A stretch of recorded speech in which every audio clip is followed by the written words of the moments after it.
God sees the truth, but waits. In the town of Vladimir lived a young merchant named Ivan Dmitrich Aksionov. He had 2 shops and a house of his own. Aksionov was a handsome, fair-haired, curly-headed fellow, full of fun and very fond of singing. When quite a young man, he had been given to drink, and was riotous when he had had too much.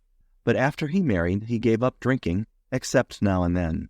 One summer, Aksionov was going to the Nizhny Fair, and as he bade goodbye to his family, his wife said to him, "Ivan Dmitrich, do not start today. I have had a bad dream about you." Aksionov laughed and said, "You are afraid that when I get to the fair I shall go on a spree." His wife replied, "I do not know what I am afraid of. All I know is that I had a bad dream. I dreamt you returned from the town, and when you took off your cap, I saw that your hair was quite gray." Aksionov laughed. "That's a lucky sign," said he. "See if I don't sell out all my goods and bring you some presents from the fair." So he said goodbye to his family and drove away. When he had traveled halfway, he met a merchant whom he knew, and they put up at the same inn for the night. They had some tea together, and then went to bed in adjoining rooms. It was not Aksionov's habit to sleep late, and, wishing to travel while it was still cool, he aroused his driver before dawn and told him to put in the horses. Then he made his way across to the landlord of the inn, who lived in a cottage at the back, paid his bill, and continued his journey. When he had gone about 25 miles, he stopped for the horses to be fed. Aksionov rested a while in the passage of the inn, then he stepped out into the porch, and, ordering a samovar to be heated, got out his guitar and began to play. Suddenly a troika drove up with tinkling bells, and an official alighted, followed by 2 soldiers. He came to Aksionov and began to question him, asking him who he was and whence he came. Aksionov answered him fully and said, "Won't you have some tea with me?" But the official went on cross-questioning him and asking him, "Where did you spend last night? Were you alone, or with a fellow merchant? Did you see the other merchant this morning? Why did you leave the inn before dawn?" Aksionov wondered why he was asked all these questions, but he described all that had happened, and then added, "Why do you cross-question me as if I were a thief or a robber? I am traveling on business of my own, and there is no need to question me." Then the official, calling the soldiers, said, "I am the police officer of this district, and I question you because the merchant with whom you spent last night has been found with his throat cut. We must search your things."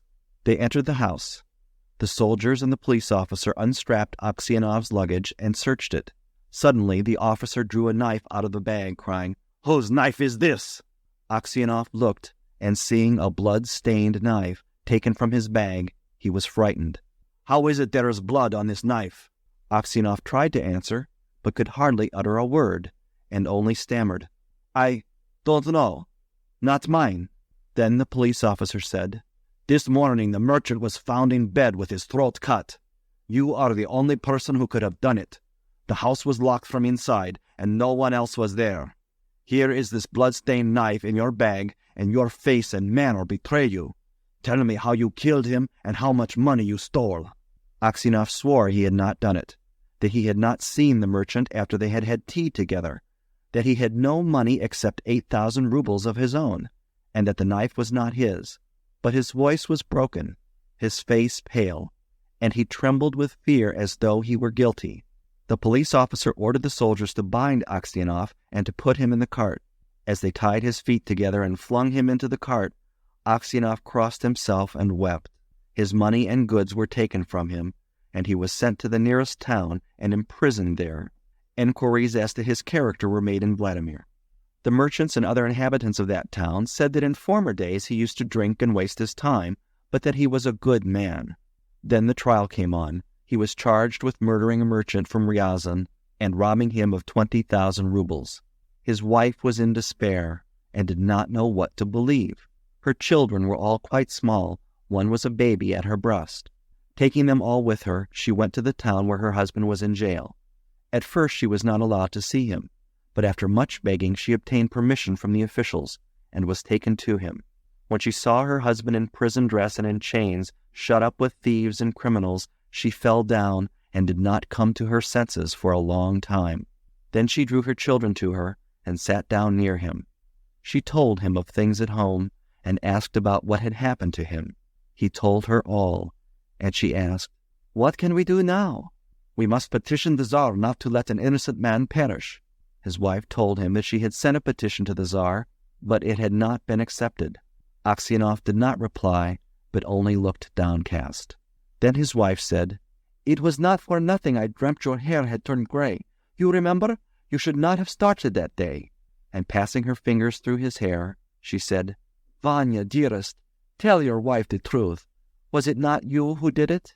"So you too suspect me," said Aksionov, and hiding his face in his hands, he began to weep. Then a soldier came to say that the wife and children must go away, and Aksionov said goodbye to his family for the last time. When they were gone, Aksionov recalled what had been said, and when he remembered that his wife also had suspected him, he said to himself, "It seems that only God can know the truth. It is to Him alone we must appeal, and from Him alone expect mercy." And Aksionov wrote no more petitions, gave up all hope, and only prayed to God. Aksionov was condemned to be flogged and sent to the mines. So he was flogged with a knot, and when the wounds made by the knot were healed, he was driven to Siberia with other convicts. For 26 years Aksionov lived as a convict in Siberia. His hair turned white as snow, and his beard grew long, thin, and gray. All his mirth went. He stooped. He walked slowly, spoke little, and never laughed. But he often prayed. In prison Aksionov learned to make boots, and earned a little money, with which he bought the lives of the saints. He read this book when there was light enough in the prison, and on Sundays in the prison church he read the lessons and sang in the choir, for his voice was still good. The prison authorities liked Aksionov for his meekness, and his fellow prisoners respected him. They called him Grandfather and the Saint. When they wanted to petition the prison authorities about anything, they always made Aksionov their spokesman, and when there were quarrels among the prisoners, they came to him to put things right and to judge the matter.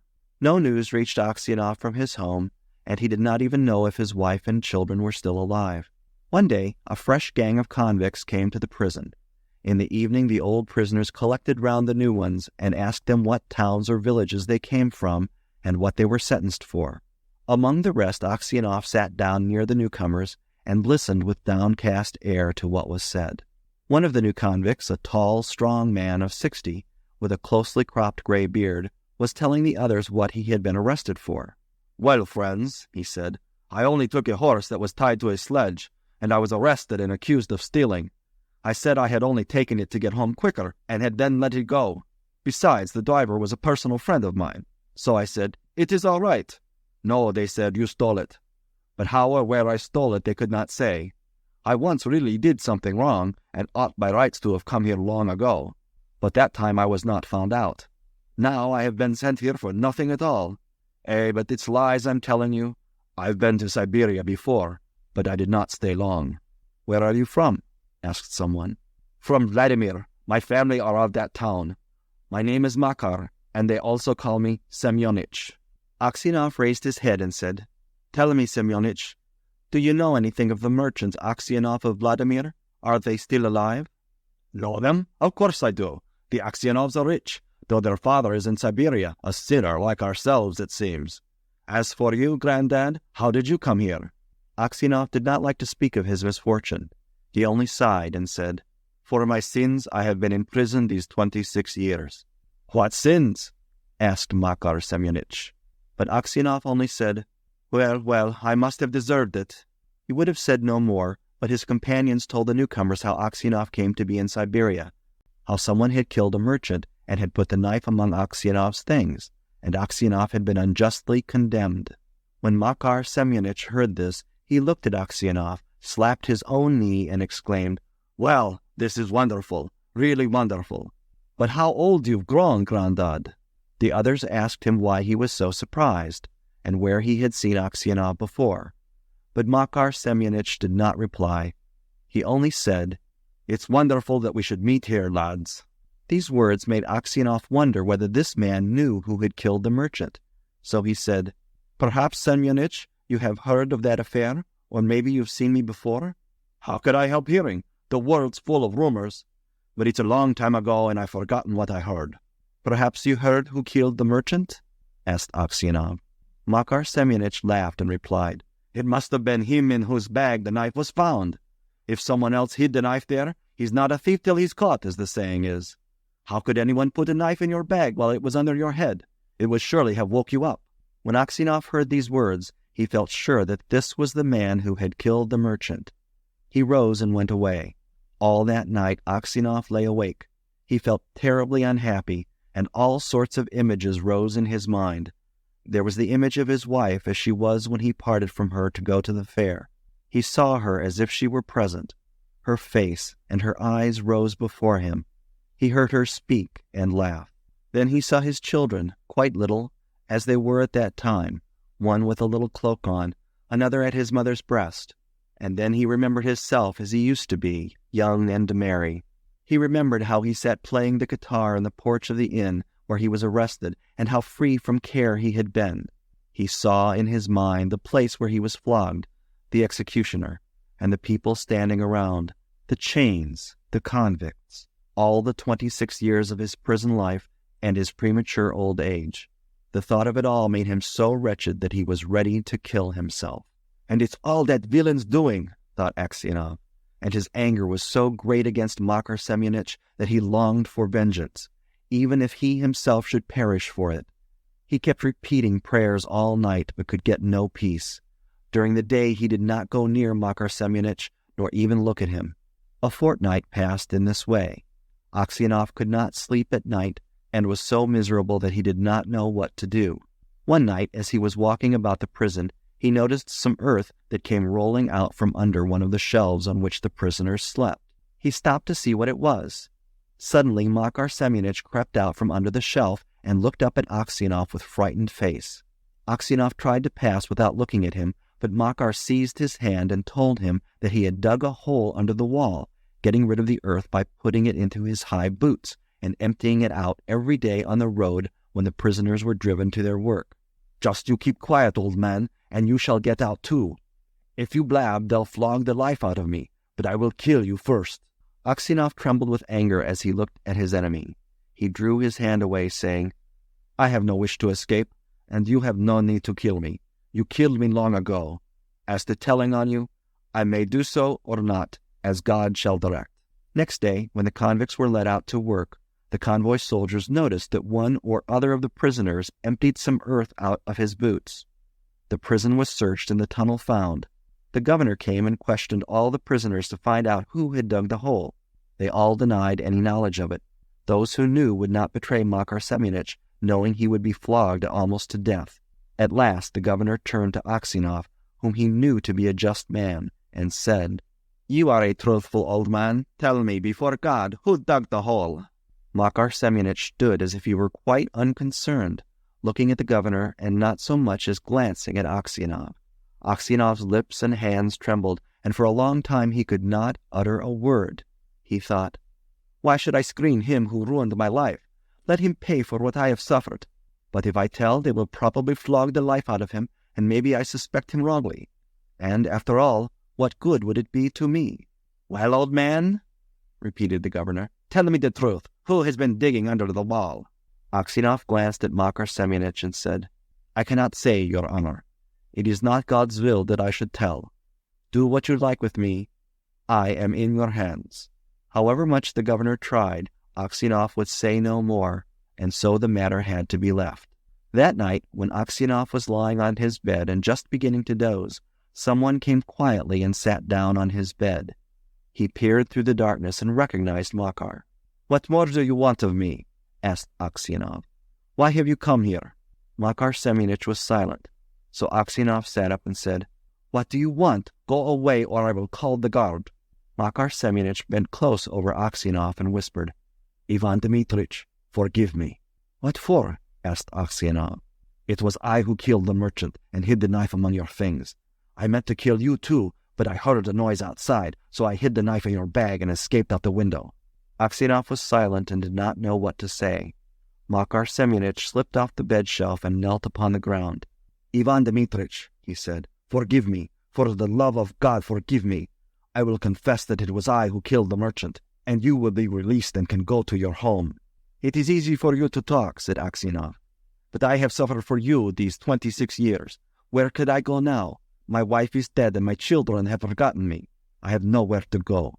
Makar Semyonich did not rise, but beat his head on the floor. "Ivan Dmitrich, forgive me," he cried. "When they flogged me with the knot, it was not so hard to bear as it is to see you now. Yet you had pity on me and did not tell. For Christ's sake, forgive me, wretch that I am." And he began to sob. When Aksionov heard him sobbing, he too began to weep. "God will forgive you," he said. "Maybe I am 100 times worse than you." And at these words his heart grew light, and the longing for home left him.